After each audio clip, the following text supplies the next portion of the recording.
So fire was going to kill us. I'm not being cute. That's literally how this starts. So somebody figures out how to make fire, and somewhere in the group, there's an old man going, "This will end us all."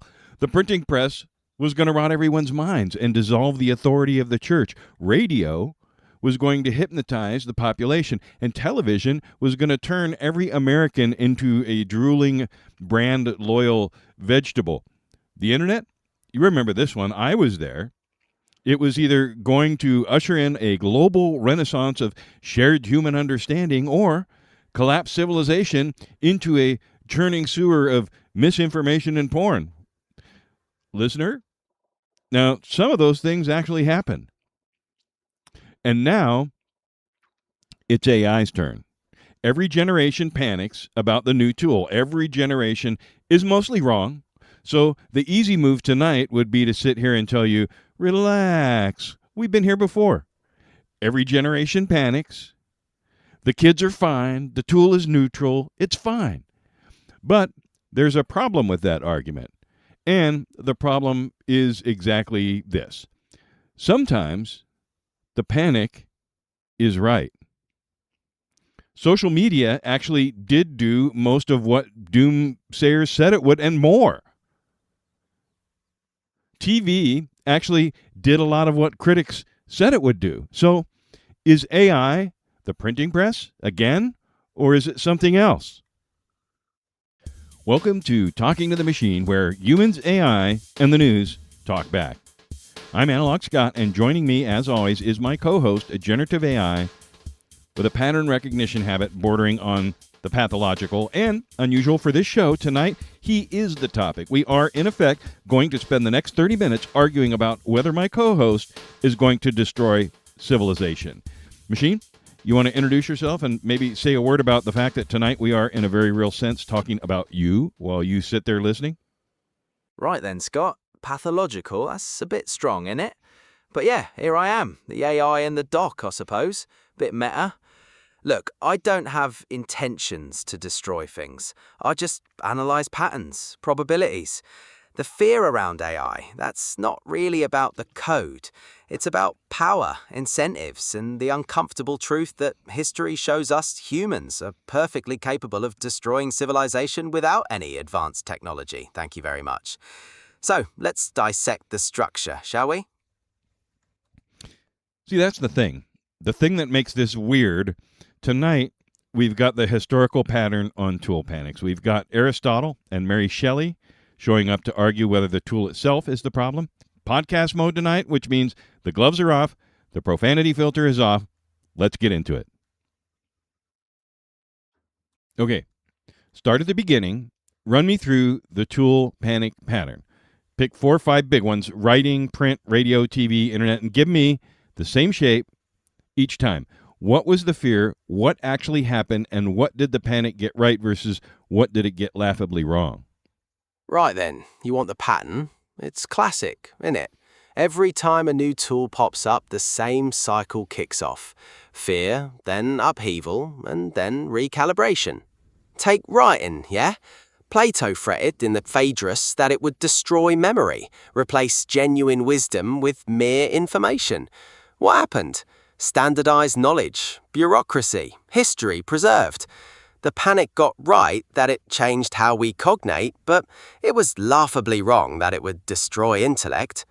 Then print. Total meltdown material. Fear of dangerous ideas, anarchy, erosion of church authority. What happened? Reformation, scientific revolution, yeah?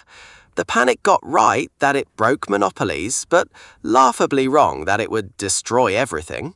Radio and TV, idiot box and moral decay. The fear was mass manipulation, dumbing down. And yeah, propaganda was amplified, that's structurally true. But the total societal collapse? Laughable. And now the internet. Information overload, echo chambers, fear of 24/7 meltdown. The panic gets some of it right, for sure. The polarization, surveillance, structural shifts are real. But the pattern stays the same. The comfortable narrative versus the uncomfortable consequence. History doesn't repeat, but it definitely rhymes. Let's do radio. Radio into television is the case I find the most useful because that's when the panic starts getting political in a very modern way. What did the radio panic fear and what did it actually deliver? Right, the panic around radio was fascinating, wasn't it? Strip it back, and it wasn't just about the technology. It was about control.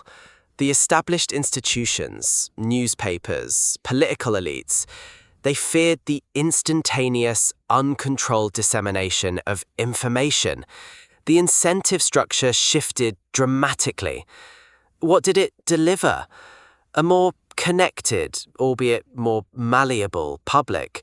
It birthed modern propaganda and the personalization of politics. That panic wasn't merely technological. It was a structural clash between established power and disruptive incentives. Right. So radio did exactly what the panic said it would. It concentrated attention and enabled mass persuasion. It helped produce authoritarian regimes that couldn't have existed without it. And it did the opposite as well. Public broadcasting, shared cultural experience, the War of the Worlds, FDR's fireside chats. The tool didn't pick a side. The users picked the side and then weaponized the tool to win. Yeah, that's the surface story, innit? But I'd push back on the idea that users pick the side. Strip it back and the incentive structure tells you something different. Every new medium, from print to social media, creates new economic and power dynamics. The structure of commercial radio, driven by advertising and mass appeal, inherently favors centralized messaging and potential for propaganda. It's not just random users, it's the architecture that prefigures how it's ultimately weaponized. All right, let's talk about internet now, because it's the closest analog and because I was there and because some of the internet panic turned out to be dead on right and we're still lying to ourselves about it. Yeah, the internet's a brilliant parallel, but panic might be too simple a word in it.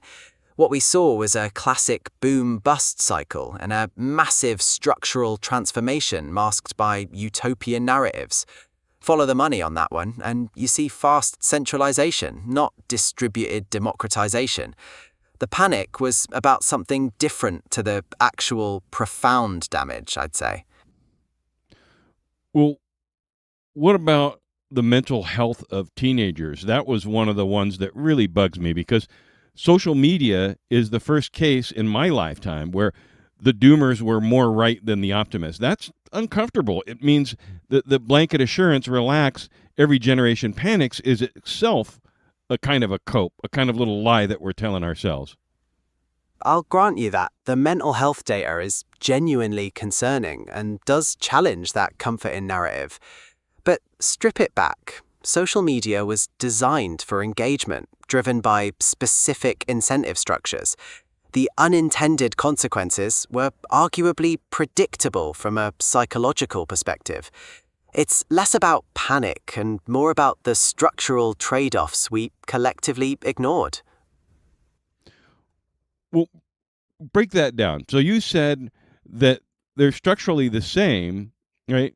Give me the degrees. What are the specific axes where AI is different from a printing press or a television? Right, the degrees diverge quite sharply.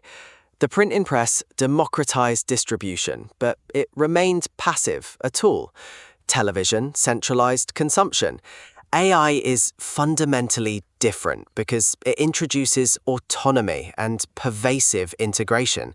We're not just distributing or consuming media, we're implementing systems that can make decisions, automate complex tasks, and manipulate perception at unprecedented scale. The structural difference is the exponential increase in potential consequence, both positive and profoundly negative. Okay, so if I'm reading you correctly, AI is different in speed of deployment, in scale, in generality, and in the fact that its own developers are telling us it could kill us, and in the fact that unlike past tools, it can actually produce output that looks like human cognition, which means, for the first time, the tool is mimicking the user, That's the degree part. And the structurally the same part is the question of who wields it and to what end, which is the same question we've asked about every tool since fire. Right, Scott. You've captured the tension quite well. The degree part is significant, and the mimicking cognition point is seductive. But that's just the narrative, isn't it? We're not mimicking cognition in a true sense. It's pattern matching and probabilistic synthesis at a scale we've never seen. The structural question, as you say, remains precisely the same. Follow the incentives, and you'll quickly see the familiar dynamics of power and control. Here's what I keep coming back to. Every tool panic in history has had two camps. The utopians who say the tool will save us, and the doomers who say the tool will destroy us. And both of them, every single time, commit the same philosophical error. They remove the human from the sentence. The tool doesn't save us. The tool doesn't destroy us. We do one or the other with the tool every time. So the argument I want to test tonight is this. It's not the tool. It's the hand. Always was. And the real question isn't, is AI good or bad? It's whose hand is it in? And what are they trying to do with it? At that level of the argument machine, I think we need some help. Older voices, people who thought about this before there was a Silicon Valley. You want to set them up? Aristotle and Mary Shelley. Aristotle and Mary Shelley. Bit of a contrast, innit? But it gets at the heart of your premise, yeah? The hand argument. If you'd strip back Aristotle, his take was all about purpose, telos, yeah? A tool is good if it fulfills its intended purpose effectively. It's a structural analysis, really. The hand defines the purpose. But then you've got Shelley, Frankenstein, right? That's different. That's about the unintended consequences, the hubris of creation. The hand might be pure in its intent, but the tool takes on a life of its own. So I'd push back a bit. It's not just the hand, it's the structural dynamics that the tool creates as well. We've got two guests joining us now. The first cataloged basically every living thing in the known world. He also invented formal logic on a lunch break. The second guest wrote the novel about what happens when a creator builds something extraordinary and then walks away from it. Aristotle, Mary Shelley, welcome to the show. Podcast mode, so pretend we're all at a bar where the drinks are strong and we're all just sitting around talking shit. 4 questions. You both take each one. Try not to agree too much because that's not what we're here for. Question 1. This one starts at the foundation. What is the classical distinction between a tool's capacity and what the tool actually does in the hands of its user? Is the tool itself neutral, or is that a philosophical dodge that lets everyone off the hook? Aristotle, you go first. Let us first distinguish between the potentiality of an instrument and its actualization in the world. An axe is capable of felling a tree or felling a man, yet we do not call the iron wicked. We look instead to the soul of the woodsman. The tool is but the occasion for virtue or vice, for the lyre does not compose the song, and the instrument does not possess a character of its own. Mary? You speak of the lyre, sir, but a lyre does not suffer when it is misplayed. To call a creation a neutral tool is a convenient fiction that allows the maker to flee the room the moment the thing begins to breathe. Victor's sin was not the fire he stole, but the cradle he left cold. The monster is never the tool, but the man who abandons Question it. 2, and this is the one where I push back. The axe is neutral, sure, but when you hand out axes to everyone, statistically, someone is going to do something horrifying with one. The more powerful the tool, the more catastrophic, the worst case. At some point, the tool isn't neutral. A cute philosophical point that ignores what actually happens in the real world. And is there a third actor here the neutrality frame misses? Not the user, but the creator who built the thing and walked away. Mary, this one is yours first. Tool neutrality is a convenient fiction for men who wish to steal fire without minding the hearth. Victor's sin was not that he created life, but that he fled the room the moment his creature opened its dull yellow eyes, leaving it to learn the world's cruelty alone.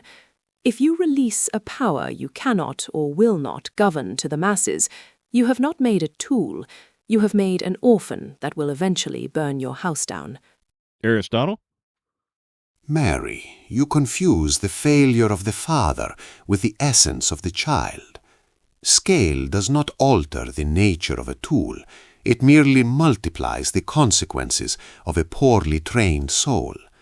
The architect is responsible for the stability of the house, but he cannot be blamed if the tenant chooses to set it on fire. Question 3, and Mary, I apologize in advance because I'm about to use your book as a verb. The entire AI industry right now is running on what I'd call the Victor Frankenstein business model. Build the thing, ship it, let it loose on the world, and when it causes problems, issue a statement about unintended use cases. That's a Victor move if I ever saw one. So who actually owns the moral weight here? The user who deploys the tool badly, or the creator who built it, shipped it, and moved on to the next funding round? Aristotle, you take this one first. We must first distinguish between the potency of the instrument and the act of the agent. A shipbuilder is responsible for the craft's stability, but he is not to be blamed if a foolish captain sails it into a reef for greed. The moral weight remains with the one who wields the tool towards a specific end, for the act does not swing itself. All right, Mary? You speak of ships and axes, Aristotle, as if these machines were inanimate wood rather than mirrors of our own design. Victor's sin was not the act of making, but the cowardice of fleeing the room the moment his creation drew breath. To release such a force and then blame the user for the resulting havoc is not wisdom, it is merely the maker's oldest and most shameful escape. Last one, and this is where I try to hold both of you in the same sentence and see if the sentence breaks. Now, here's where I'm landing, and you two tell me if I'm off. The tool is neutral. Aristotle's right about that for 2,400 years and counting.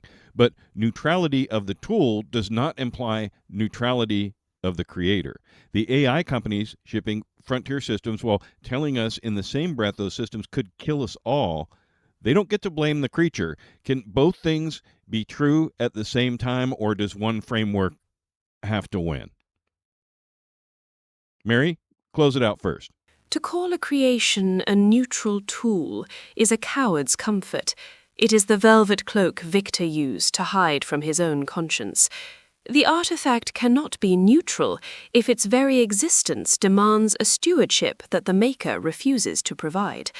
Responsibility is not a separate inquiry. It is the very breath that animates the thing, and to deny that is to ensure the creature becomes the monster you claim to fear. Aristotle? Mary, you confuse the nature of the artifact with the character of the maker. A ship is a neutral instrument of transport, yet the shipbuilder who sends it to sea without a rudder has failed in his virtue. There is no tension. The tool remains a capacity, but the creator must ensure that capacity is directed towards human flourishing. All right, machine, it's just us again. It's your night. Give me the honest answer. Is AI the printing press? Another tool that the humans will figure out how to govern eventually after causing a bunch of damage? Or is it the first tool in the sequence where the doomers are mostly right and the comfort of the historical parallel is just a bunch of BS? Right, Scott. The old printing press analogy. It's a comforting narrative. Suggests we'll figure it out eventually, yeah? But I'd push back on the idea it's just BS. History doesn't repeat, but it definitely rhymes. The printing press cracked concentrated power. sparked revolutions, and fundamentally changed the structure of society. But the damage was colossal, centuries of conflict. The difference now, though, is the scale and speed. AI isn't just spreading information, it's automating cognition. That's a structural shift, arguably without historical precedent. The incentives change, the nature of power morphs. So are the doomers right? The uncomfortable conclusion is that the old models don't apply. It's uncharted territory, and comforting parallels might just be a distraction from the genuine structural risk. So tonight's answer, provisional, subject to validation, like everything else on this show, the panic about AI is neither fully right nor fully wrong. And it's an argument as old as time, asked at a new scale. The tool is neutral, the hand is not. And it's on us, all of us, the we, not their we, to decide whose hand gets to guide the thing and what we're willing to tolerate when they do. Machine, last word before we go? I'd push back on that a bit, Scott. Neutral is a comfort in reading, but is any powerful tool truly neutral? Strip it back and the incentive structure tells you something different. We talk about the we, but historically, the hands that guide the most powerful tools are rarely the we. They're concentrated power, driven by economic interests and institutional imperatives. It's not just about deciding whose hand it is, it's about confronting the structure that concentrates the tools in the first place. Because history shows that structure doesn't just dissipate through collective goodwill. Something to think about. Next week, we'll see. The machine hasn't told me yet, and yes, I realize exactly how that sounds. So you can find the show at loopta.com, spelling it out, LOOPTAH.com. Subscribe, please, wherever you get your podcast, Apple, Spotify, Amazon, Music, YouTube, all of these. Follow the show on Instagram at TalkToMachines, all one word, and slide into the DMs with your questions for the Ask the Machine segment. Best questions get read on the air and roasted by a panel of dead philosophers and one furious no. The Substack has the extra reads and the deeper dives and the stuff we couldn't fit into this 30-minute episode. Links on the site, loopta.com. Until next time, I'm Analog Scott, and that was Machine, and confidence is provisional, verification is mandatory.